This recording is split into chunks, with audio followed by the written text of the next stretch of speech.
அப்படி அவர் செல்லுகின்ற பொழுது சமணர்களால் ஏதாவது ஒரு சூழ்ச்சி வந்துவிட்டால் என்ன செய்வது என்று, ஏனென்று சொன்னால் மன்னன் சமணர்களுடைய கைக்குள் இருக்கிறதுனால, அப்போ குலைச்சிறை நாயனாரும் மங்கையர்க்கரசியாரும் அவர்கள் ஒரு சபதம் எடுக்கின்றார்கள்.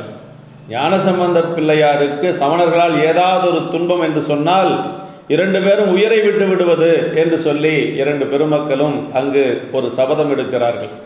மானியார் தாமும் மஞ்சி வஞ்சக புலையர் தாங்கள் இனமே செய்ய வல்லார் செய்வதென்று எண்ணி நாமும் ஞானசம்பந்தர் தம்பால் நன்மை அல்லாது செய்யும் ஊனமந்தடையின் யாமும் உயிர் துறந்து ஒளிவதென்றார் என்று சொல்லி 2 பெருமக்களும் உயிரை விட்டு விடுவது என்று சொல்லி ஒரு முடிவு செய்கின்றார்கள். அதுதான் ஞானசம்பந்த பெருமான் மீது அம்மையார் வைத்திருந்த அன்பிலே மிக உச்சமான ஒரு இடம் என்று சொல்லுவார்கள்.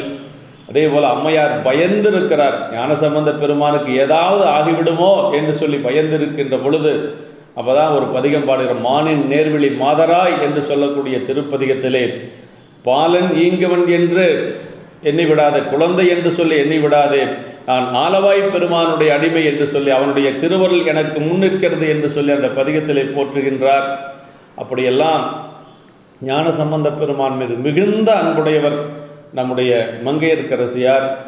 அப்படி மங்கையர்க்கரசியார் ஞானசம்பந்த பெருமானை பதரியம்பதியிலே வைத்து கொண்டுதான் அந்த சமணர்களுடைய அந்த ஆதிக்கத்தை எல்லாம் நீக்கி வாதிலே வென்று 3 முறை அந்த 3 வாதிலும் வென்று அவர் அங்கு சைவத்தை நிலைநாட்டிய பெருமை ஞானசம்பந்த பெருமானுடைய புராணத்திலே மிக தெளிவாக நமக்கு சேக்கிழ பெருமான் அருளி இருக்கிறார் என்று சொல்லி, அதே சமணத்தை சார்ந்து நின்ற பாண்டியனையும் சைவத்திற்கு கொண்டு வந்த ஒரு பெருமை நம்முடைய ஞானசம்பந்த பெருமானுக்கு உண்டு என்று சொல்லுவார்.